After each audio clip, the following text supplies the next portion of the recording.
So if you want to learn how to hit more power in your one-handed backhand, this is the video you need to watch. Because in this video, I'm going to show you how to hit more power using your kinetic chain the right way. So if you're out there thinking that, hey, my one-handed backhand, I just can't hit it the right way, I can't get it to produce power, make sure you stay tuned because I'm going to give you step-by-step how to do it in this video.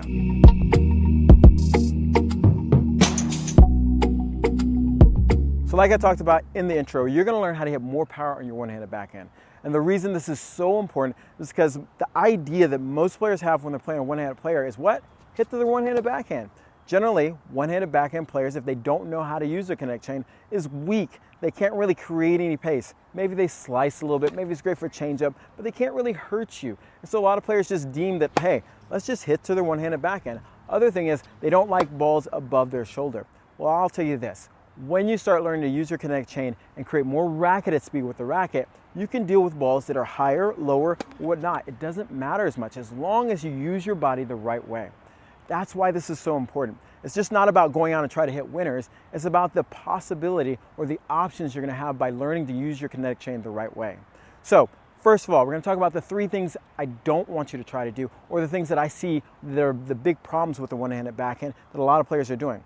One is this. They start elbowing the ball. And don't do this. And the reason why is you're going to start putting too much stress on your elbow. And this is why a lot of players with one-handed backhands have issues with their elbow. They're actually trying to create racketed speed from their elbow. They think if I do it like this, then I'll be able to create some sort of power. Stop.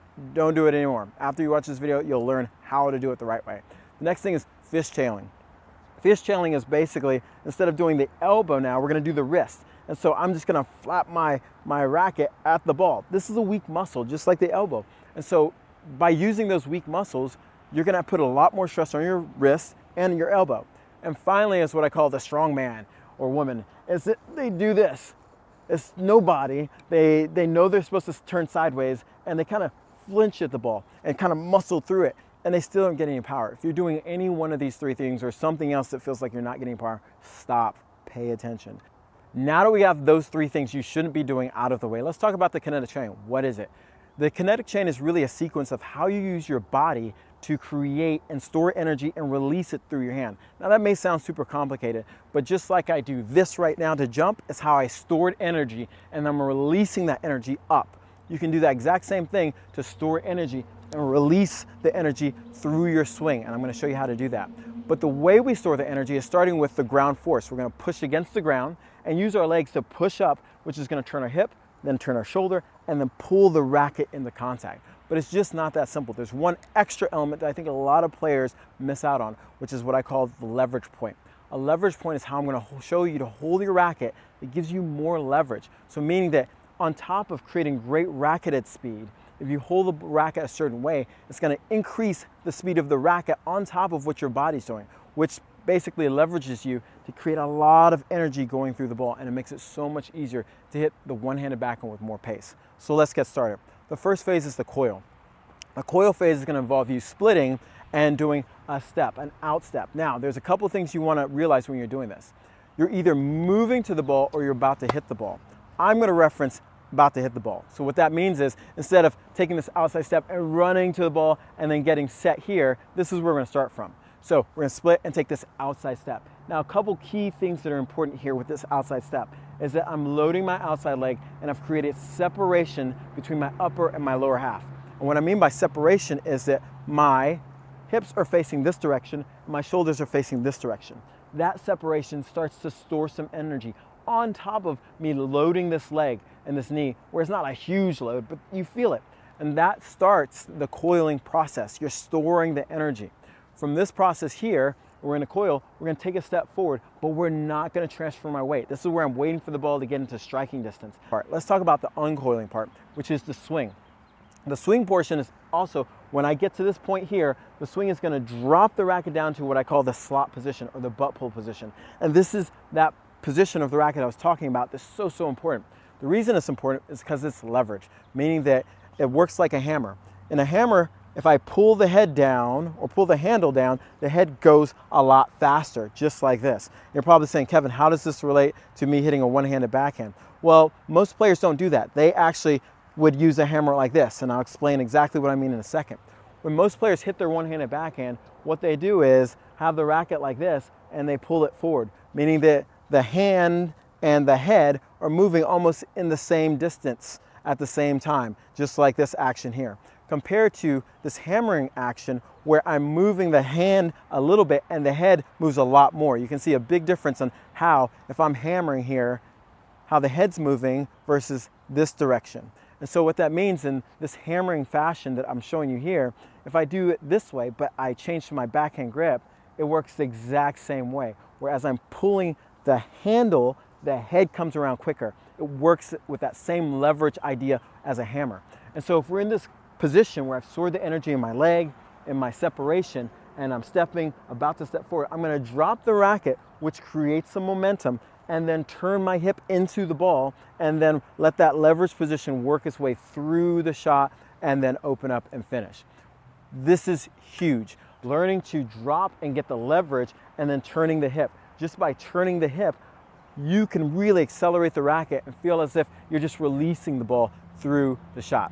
Now let's work on the action steps so you can have a better one-handed backhand using your hips to really uncoil and get some more racket acceleration. So the very first thing I want you to do is focus on standing in this position, and all we're going to do is put your hands on your hips.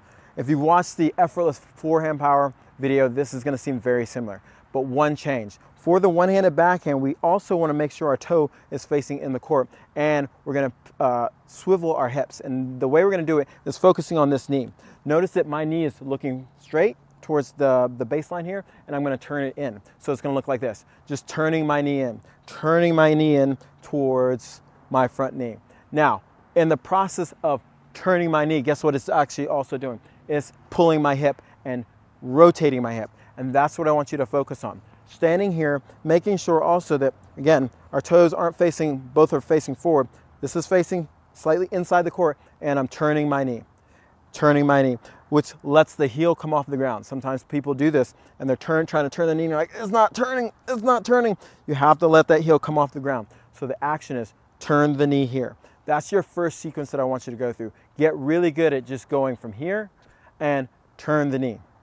Next sequence is making sure we get the racket in the right position, so we're preparing the racket to turn the knee. So I'm going to hold my racket in this position, which is a down position. Now, you may already be established and understand where you want your racket up and get to this position. You may be new to this, and you might just want to sit here in this position. You can still get a ton of racket speed just getting in position, but it's really crucial that you get your racket into this position where the strings are facing slightly back and not just sideways here. So if we hold it here, pretty much laying it on my leg and holding it with my hand, and all I'm going to do is turn my knee, okay? And when I turn my knee, it's going to turn my hips towards contact. And what's going to happen is if I let that racket go forward, you can see how the racket isn't doing that much work. It's the knee and my hips that are doing it. I'm creating a lot of racket speed without even moving my racket. Now, if we combine this with what we have here, which is the leverage position, this is where you're going to start to see how you can create a lot of racket speed. But I'm jumping the gun. Just focus on getting the racket here and turning the knee. And when I turn the knee, again, my hips are going to be focusing on looking towards contact. So turn and turn. Do this a couple reps before so you can really get the hang of this. So what we're going to focus on right now is, since we have the racket in this position, all we're going to do is create a little separation between my hips and shoulders and focus on turning the knee and then releasing the racket. Again, by turning the knee, it's going to start sending my racket forward into contact.